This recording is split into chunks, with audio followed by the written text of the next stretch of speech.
ৰঙালী বিহুত গ্ৰাহকক সোৱাদ দিবলৈ সাজু ভোগালী জলপান ১২-১৩ জন কৰ্মচাৰীয়ে দিনে নিশাই ব্যস্ত পিঠা লাড়ু প্ৰস্তুত কৰাত বিহুৰ বাবে ভোগালী জলপানে প্ৰস্তুত কৰিছে সান্দহ চিৰাও ২৮ বছৰ ধৰি ভোগালী জলপানে গ্ৰাহকক দিছে নতুন নতুন সোৱাদ এইবাৰো ৰঙালী বিহুৰ বাবে পিঠা জলপানেৰে সাজু হৈছে ভোগালী জলপান ব্যতিক্ৰমী ৰূপত জাতীয় পতাকাৰ আৰ্হিত তৈয়াৰ কৰিছে পিঠা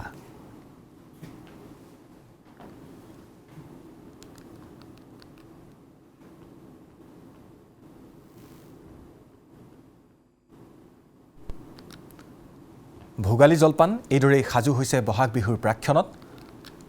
বহুকেইজন কৰ্মচাৰীয়ে দিনে নিশাই এইদৰে ব্যস্ত হৈ পৰা দেখিবলৈ পোৱা গৈছে পিঠাপনা প্ৰস্তুত কৰাত বিহুৰ বাবে ভোগালী জলপান নামৰ প্ৰতিষ্ঠানটোৱে প্ৰস্তুত কৰিছে সান্দহ চিৰা ২৮ বছৰ ধৰি ভোগালী জলপানে গ্ৰাহকক দিছে নতুন নতুন সোৱাদ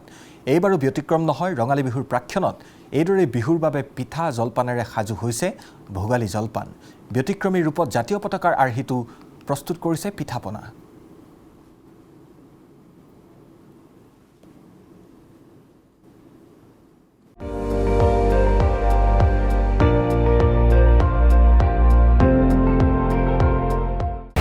আপুনি চাই আছে ND24